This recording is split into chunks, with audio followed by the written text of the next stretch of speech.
Good evening.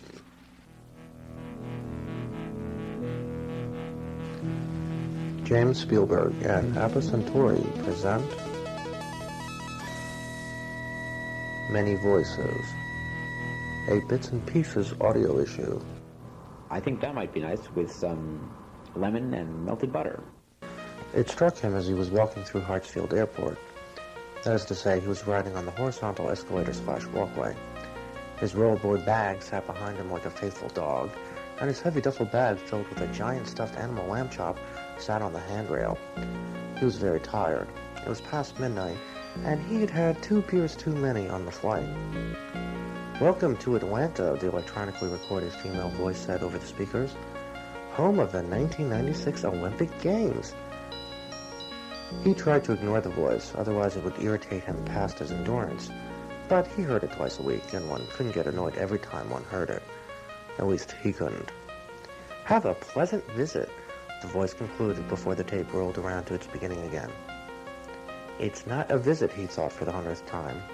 Aren't you ready to spread your wings and flies in the ointment to say was really you must stop and go traffic on I-555 and glad to be alive in city life. Starry nights in shining armor all over the world. Peace is just a pipe bowl needs packing for a trip into hello, dear. And how are you doing that for money? It's the root of all evil. Is Liv spelled backwards message written in this song. And you thought it was only rock and roll him. We need the publicity. His cruel and unusual punishment stems from the desire you more than life itself. Probably began as a fast primordial stew, soup, or sandwich. Just $1.99 bottles of beer on the wall is too tall to climb out of the sewer and back in the gutter where you be longing to see you before life goes on and on through the weather or not. You carry it all with you. You need to shave it closer. He's not dead yet. Somehow it all makes an eerie kind of sense or overwhelming, and the springboard into the future of education is a necessary evil, isn't bad. Just greedy for it all. Fantasies can be healthy. 5-grain oatmeals on wheels. Our freedom from the grindstones can break my bones, but words our power comes from within us all. Lies are just another kind of truth hurt. That's when it occurred to him suddenly. He lived in the village. This was the village. Yeah, just like in The Prisoner, he said out loud, identifying one of his favorite TV shows. It was a thing of the 60s, a spy show set in a claustrophobic village where no one had any personal freedom, and you had to listen to annoying female announcements all day long over ubiquitous loudspeakers. "It's a nice sunny day," the female voice would say. "Yeah, just like the damn village. This is the village," he said. No one was anywhere near enough to hear him, and he picked up his bag to wobble a little drunkenly down the level escalator.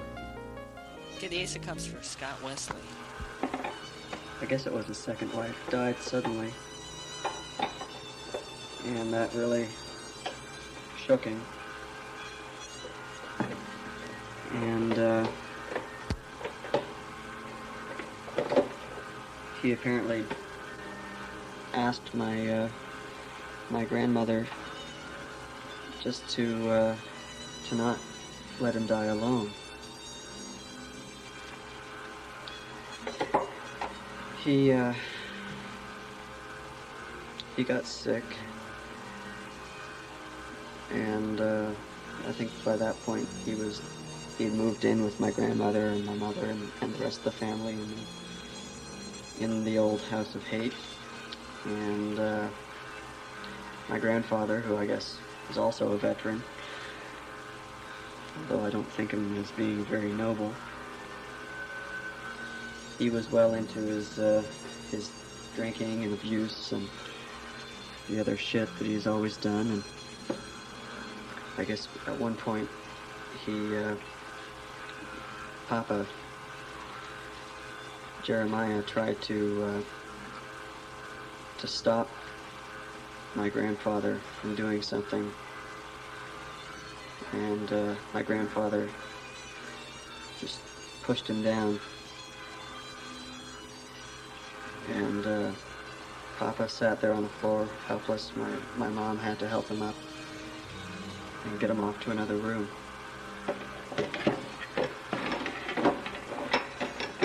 And I don't know, man,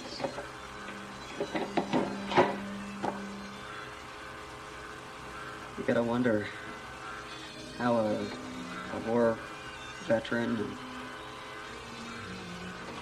a man whose lost so much can take that kind of stuff, and Mom says he was never quite the same after that.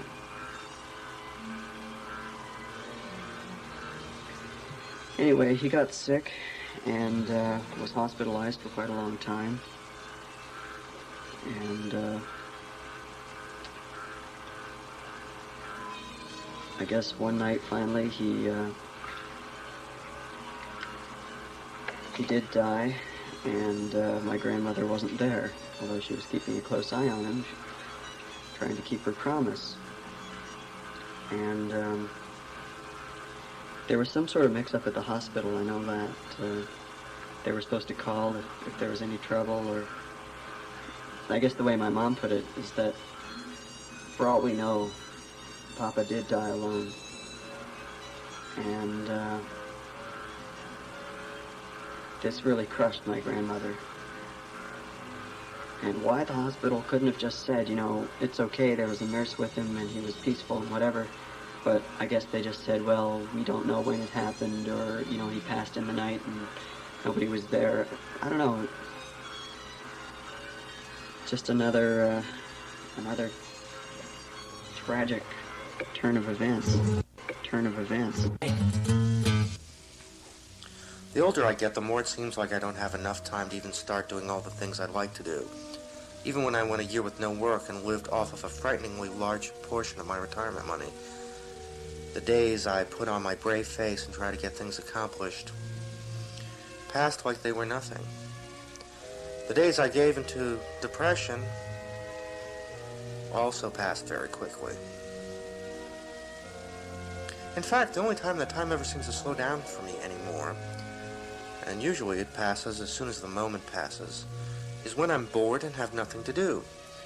It's hard to be a creative Type A personality. A Type A personality has to be doing something all of the time, even if it is only something passive like watching television, reading, or sleeping. A Type A personality is always doing something. In contrast, a Type B personality is perfectly happy sitting around and doing nothing at all. Lisa, okay. The 5 of clubs. It's hard to be a Type A personality and do nothing. I notice it most at work when we're caught up and there isn't anything for me to do, or when I'm traveling and killing one of those stretches of time while waiting to arrive or to leave, or just hanging around waiting for a fallow day to pass. This is all in contrast to when I was a child. Anywhere from age 1 to age 22, when I started working, I would have whole days or weeks with nothing to do. I spent a lot of those endless days trying to find things to occupy myself. Books, records, magazines, letters, comic books, and the search for new and interesting examples of these things. If for no other reason, I'd have no interest in reliving the earlier portions of my life. Say a genie popped out of a lamp and offered me the chance to relive my youth. I'd say no, because I couldn't hack all those damn days with nothing to do.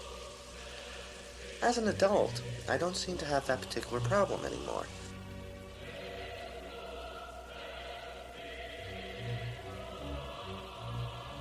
You want to change your life completely, this is what you've got to do starting tomorrow. Wake up! Eat your breakfast, drive to work, say hello to your friends. Work at your job, go to lunch, work some more. Say goodbye to your friends. Drive home, have dinner, sit down, watch television, read a magazine, and go to sleep.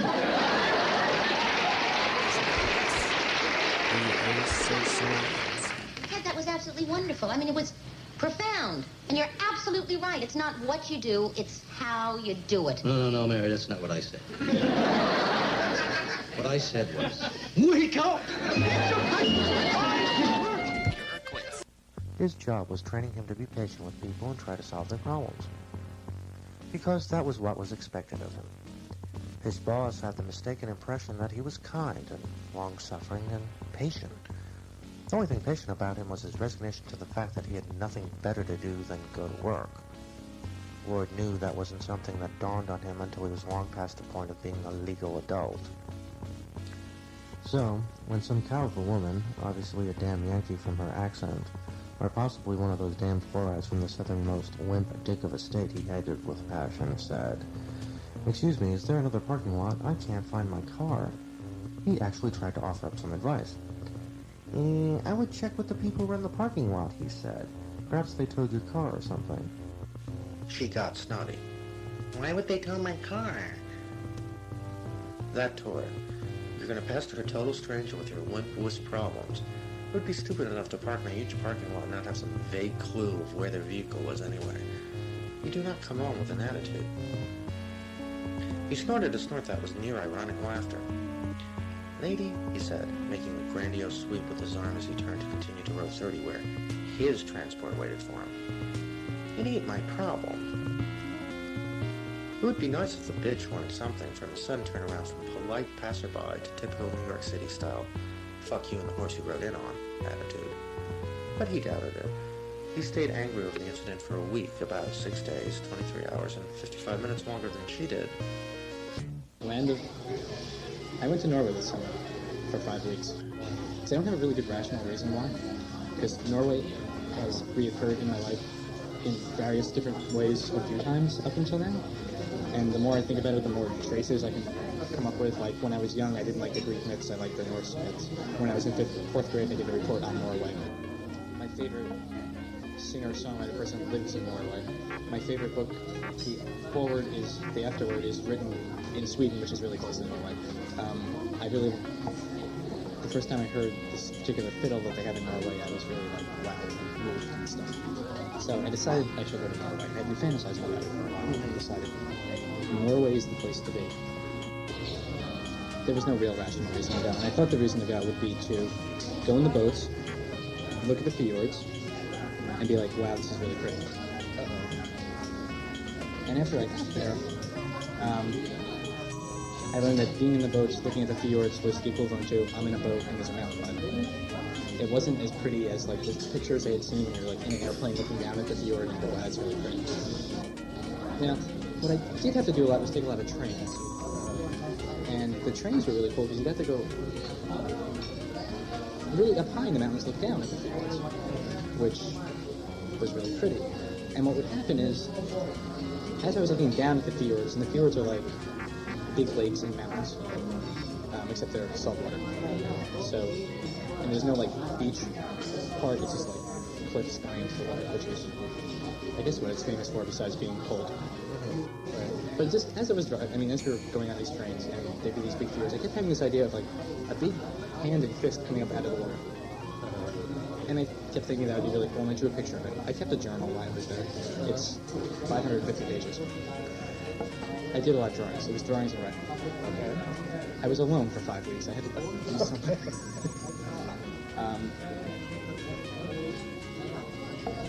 So I kept having this idea of this hand and this fist coming out, and I drew it a couple times. I've never thought about it. Okay.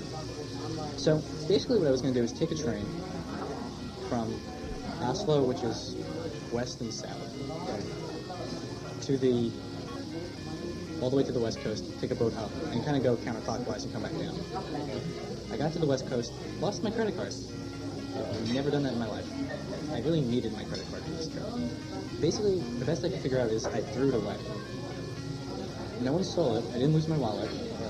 I had a lot of stuff out on the table the night before, and it's possible I picked it up, actually held it in my hand, and threw it away. When I drove to my job interview in September 1991, I noticed this stick hanging over the road on the way. 2 years later, this area has endured ice storms, thunderstorms, heat waves, tornadoes, blizzards, and hail many times over. But the stick is still there, and I see it every day. Got to the west coast, lost my credit card. I've never done that in my life. I really needed my credit card for this trip. Basically, the best I could figure out is I threw it away. No one stole it. I didn't lose my wallet. I had a lot of stuff out on the table the night before, and it's possible I picked it up, actually held it in my hand, and threw it away. Which is bad when you're in another country and only have traveler's checks and I learned that Visa was not going to get me another credit card, even normally. They could send it to my parents, they could send it to me, and it would cost a lot of money for Federal Express, and it would be a big hassle about where it was going to be mailed to. So I did the rest of the trip without a credit card. Okay. And so I got to the West Coast, and then because I didn't have enough money to take the boat, because I didn't have the credit card, I had to swing back around and go counterclockwise, which I didn't plan on doing. So I threw my credit card away. Okay. So I had to go, and I went very far north, up into the Arctic Circle. Okay. I had set an itinerary. One of the things I like about these trips is that I set like very detailed itineraries which I don't follow. So I decided I was going to go to a town called Buda.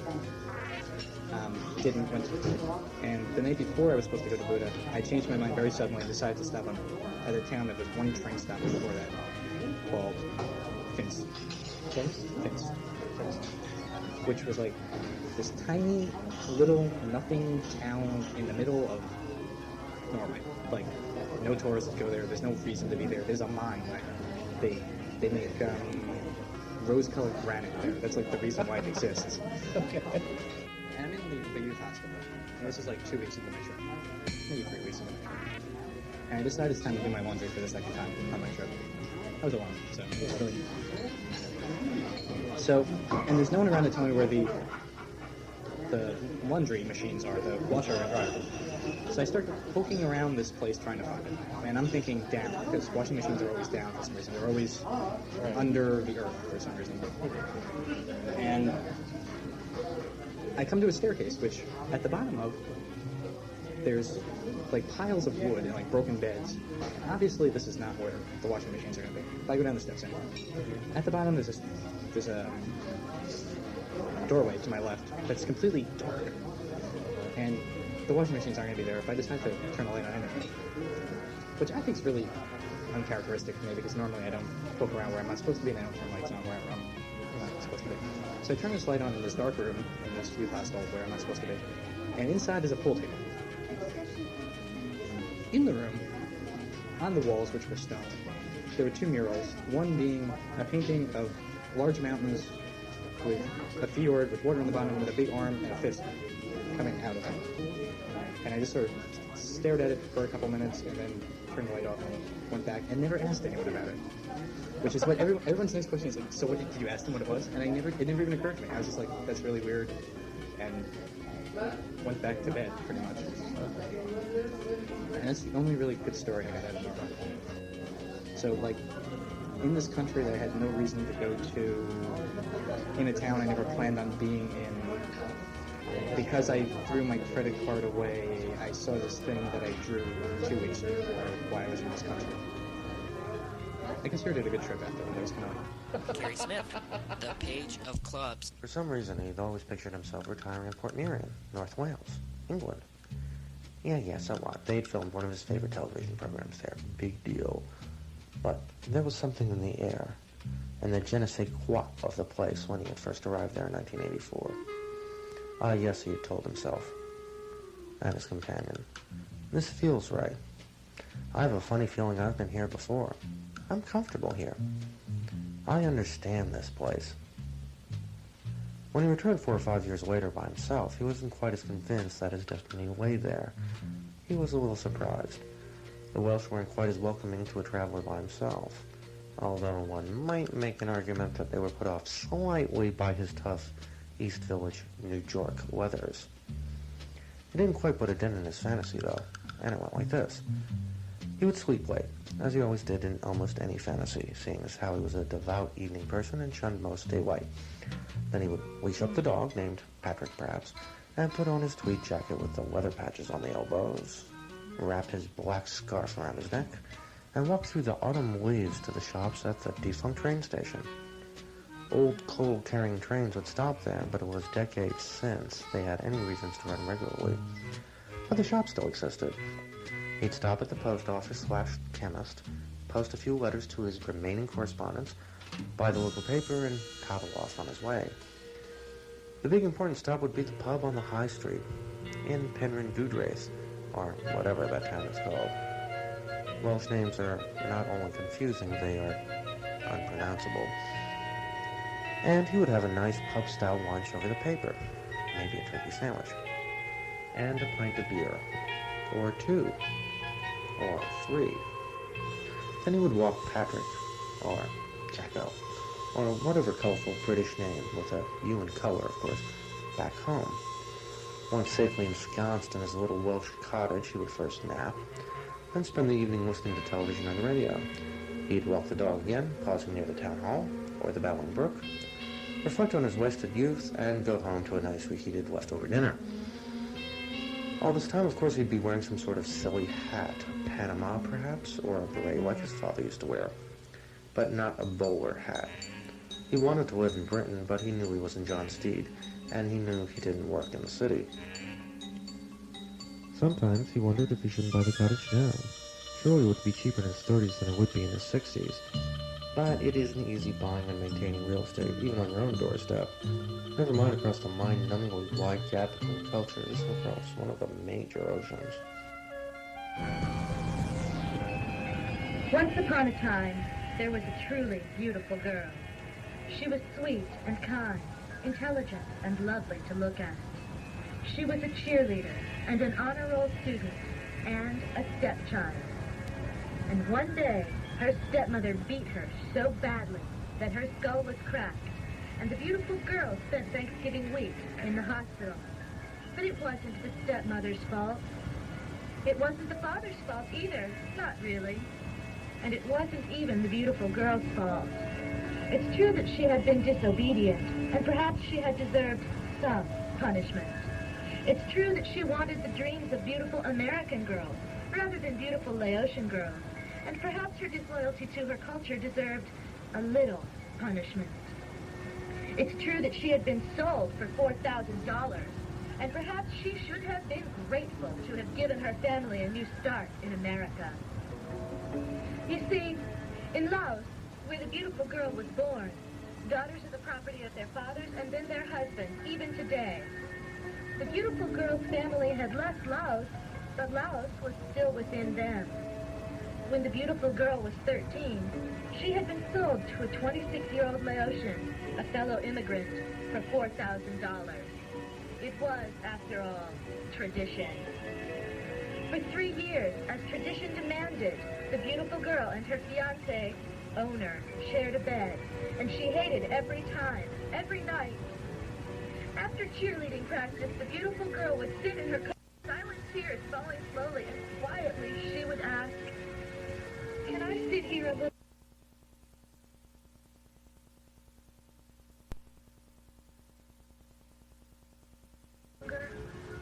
And the coach would want to cry too. The story of the beautiful girl doesn't have an end. Real life never does, right? She had planned to move out, but changed her mind. The stepmother promised to try not to beat her anymore. The fiancé still sleeps with her, and they don't use any precautions or protections either. And what if she gets pregnant? Well, the beautiful girl says, "I guess he'll marry me." What are the right answers? What can a teacher do? By the law here, this abuse can only be reported by the child.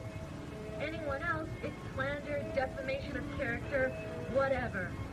The futility is incredible.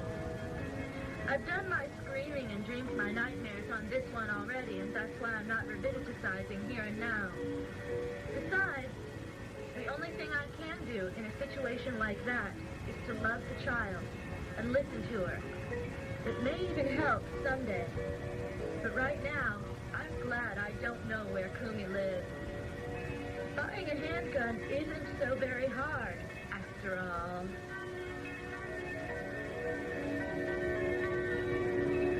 Jason The Sachs, sun is a king of mass clubs. of incandescent gas. A gigantic nuclear furnace where hydrogen is built into helium at a temperature of millions of degrees. Steve Rustkowski. Good evening, and welcome to UBS Network, where we put you before the BS. The 9 of clubs. Engage. Like most people, I had a number of roommates while in college. Some were good, some were bad. There were a few that were really memorable. When I was at St. John's College in 1985, my roommate was Ed Cole. Ed was the worst roommate I had ever had. He had every quality I hate in a person. He was fat, ugly, boring, whiny, lazy, disgusting, and was constantly depressed. He was also gay, which has never bothered me, but certainly made his depression even deeper and more pathetic. At a school of only 300 students, the opportunities for meeting another gay student must have been pretty low. Plus, Ed was so gross I can't imagine anyone actually wanting to get physical with him. Ed was what was called the January freshman, or JF. The way St. John's worked, all freshmen started on the same curriculum, and JF started in January, obviously. Consequently, they were a little bit isolated on campus because everyone's relationships were pretty well set. Still, I was able to make good friends with a few of them. I even had a JF girlfriend for a little while, which probably only intensified Ed's depression. The grossest thing Ed ever did was one night at dinner. We had saga food service on campus, which most anyone will tell you is awful at best. Well, one night we had lasagna for dinner, and Ed kept going back and back for more and more food until he had 9 servings of this stuff. Apparently, after he had 4, they even started giving Ed half portions. The other really annoying thing about Ed was that what he would do when he got depressed.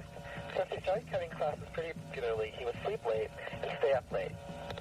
Around 2 a.m. most nights, he'd get really depressed and turn on early Pink Floyd really loud and sing along.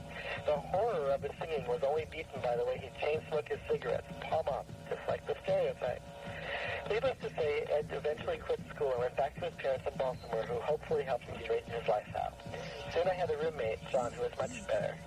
John's only bad habit was waking me up at 6 a.m. with Gregorian chants. Well, the more things change. For some reason, whenever he dreamt very deeply, the dreams were all set in the city. It wasn't the city he had once lived in. It was more of a fever dream combination of every city he'd ever seen or imagined.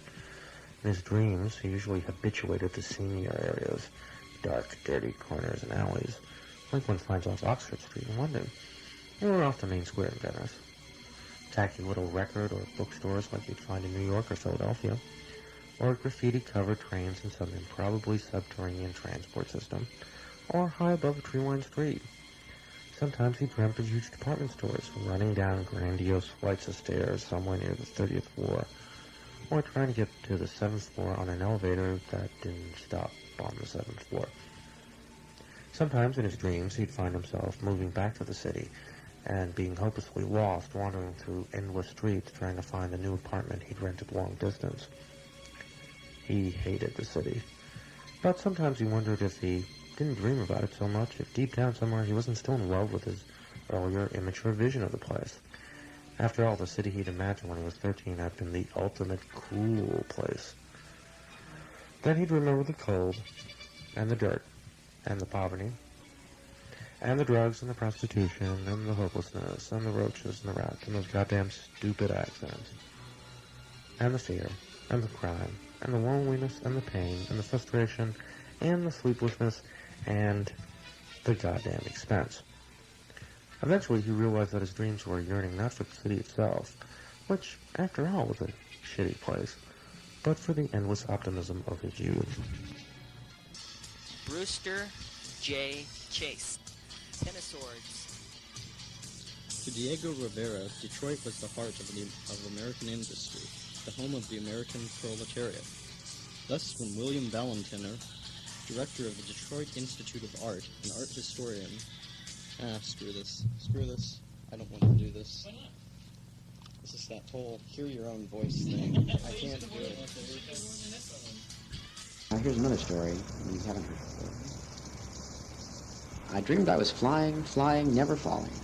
No, I wasn't wearing any cape or a mask. I could feel the wind rushing past and holding me, and I would ride it like a wave.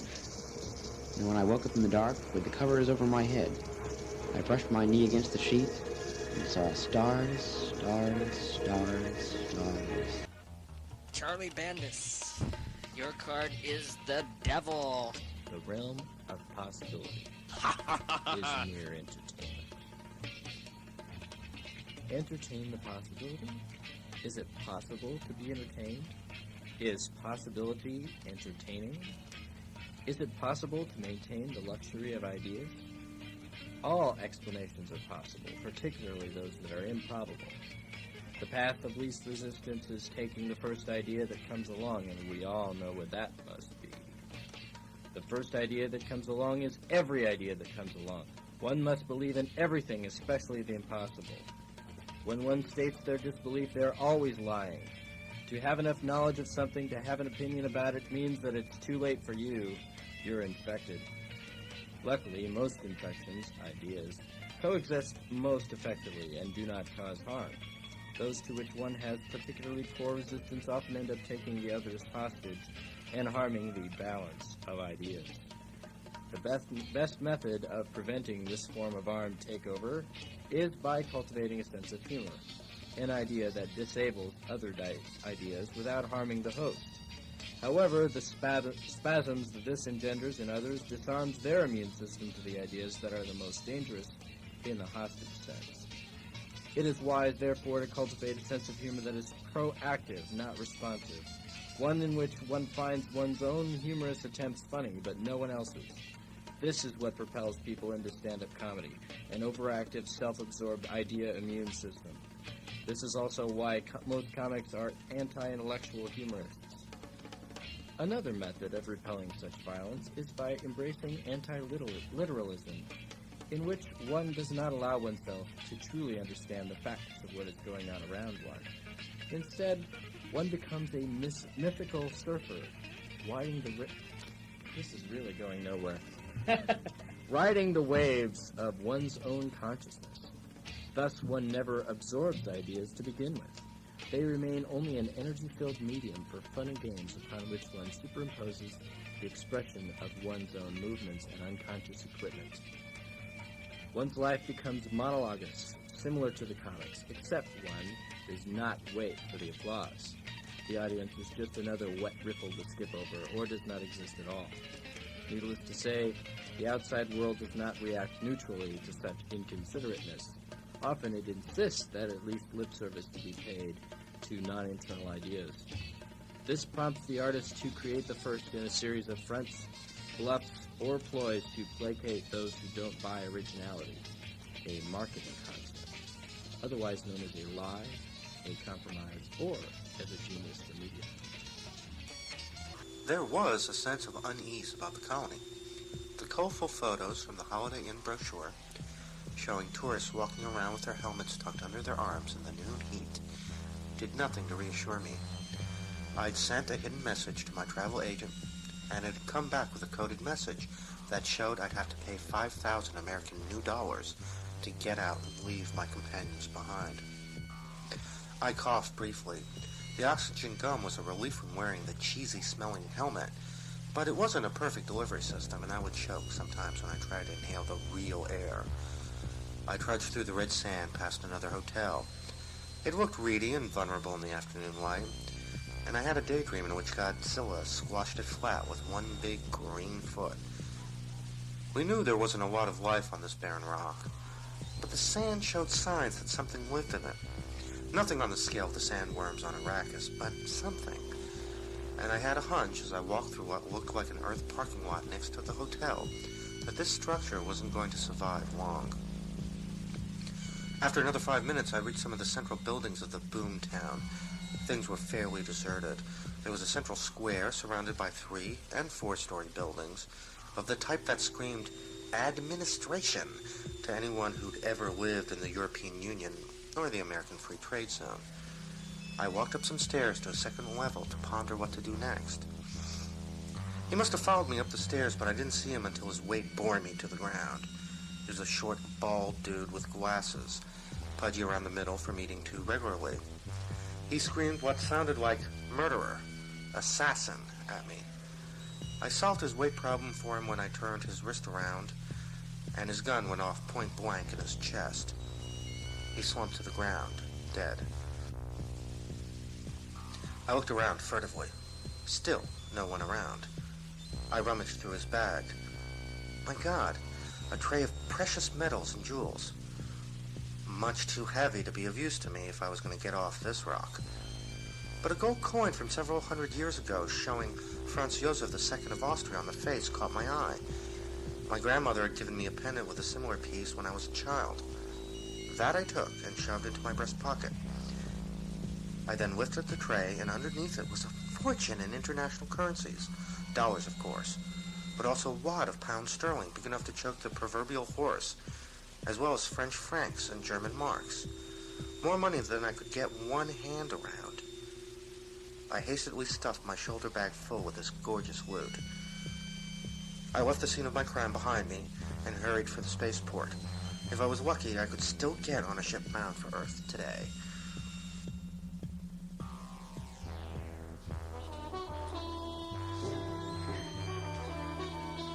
So we all know what Star Me Kitten is.